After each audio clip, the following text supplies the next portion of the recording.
Vediamo insieme tanti piccoli ma utili consigli.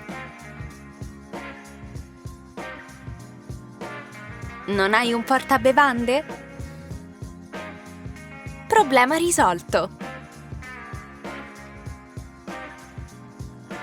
Comodo! Impastandole a mano, le polpette vengono tutte di dimensioni diverse. Prova così!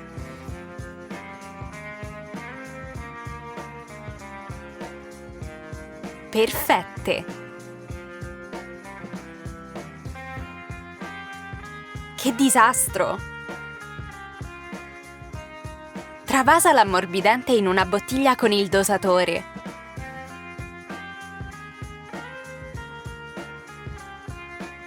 Molto meglio! La banconota è tutta stropicciata. Nessun problema. Come nuova.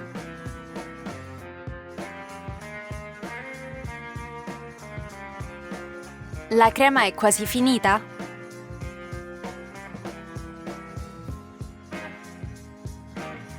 Aiutati con una forchetta.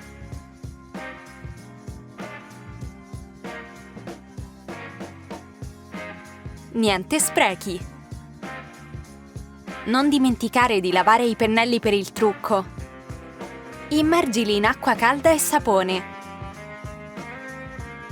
Usa un colino per strizzare via tutto lo sporco.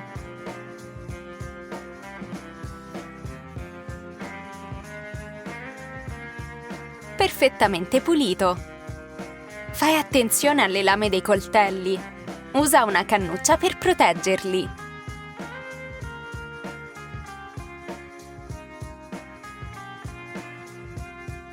Ora sono al sicuro. Non mettere così la carta a forno. L'impasto non sarà uniforme.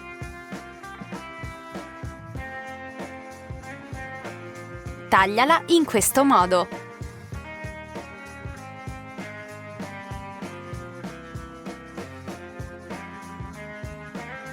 Niente pieghe.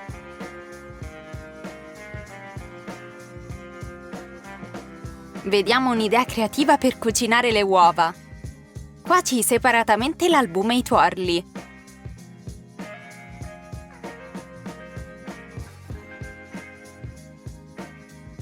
Un delizioso fagottino dal ripieno morbido.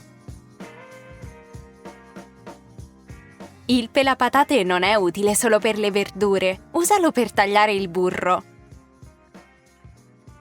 Comodo!